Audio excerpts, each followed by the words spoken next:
Oh, ipapakita ko naman sa inyo kung ano magiging itsura nito pag in-interior na natin. Come on, let's go!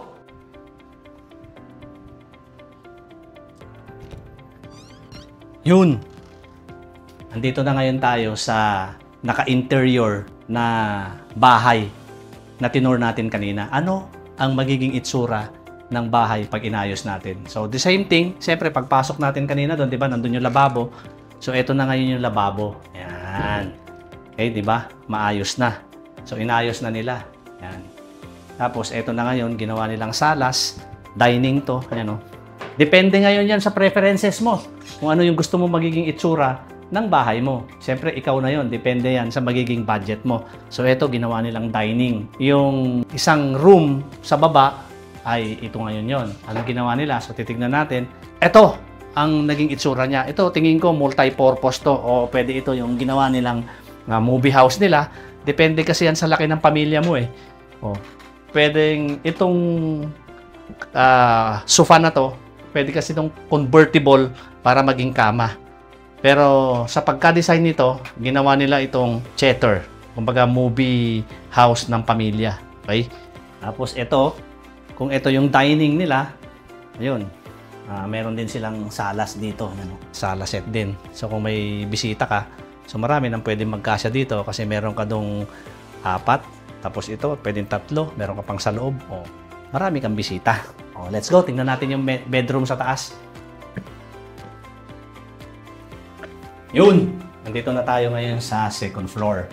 Okay? So, eto ngayon yung toilet. Ganda. Nabago na yung toilet nila. Yan o. Inayos nila ngayon yung toilet. So, ano yung binago? Nilagyan nila ng mirror dito para lumaki yung room. Inayos din nila yung lababo. Ito. Tapos, ganun pa rin yung shower. Nilagyan lang nila nito. At na-enhance. May mirror din dito. Maganda. Yun. Ito yung isang room.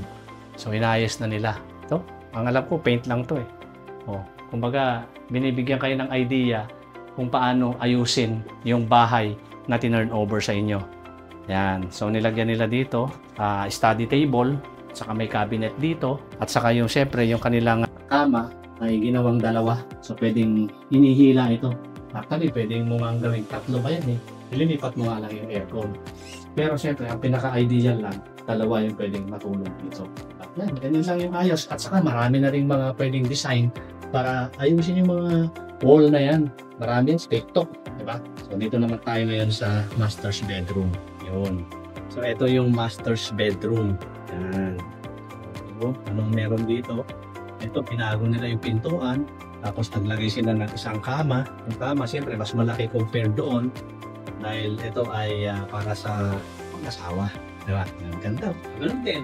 Yung pag-interior nito ay magdidepende yan siyempre sa budget mo. Pero marami ng paraan para pagandahin ang isang bahay. Pwedeng ikaw lang gumawa, pinto-pinto. Dami na nabibili. Available sa TikTok. Magaling ka lang, dumiskarte.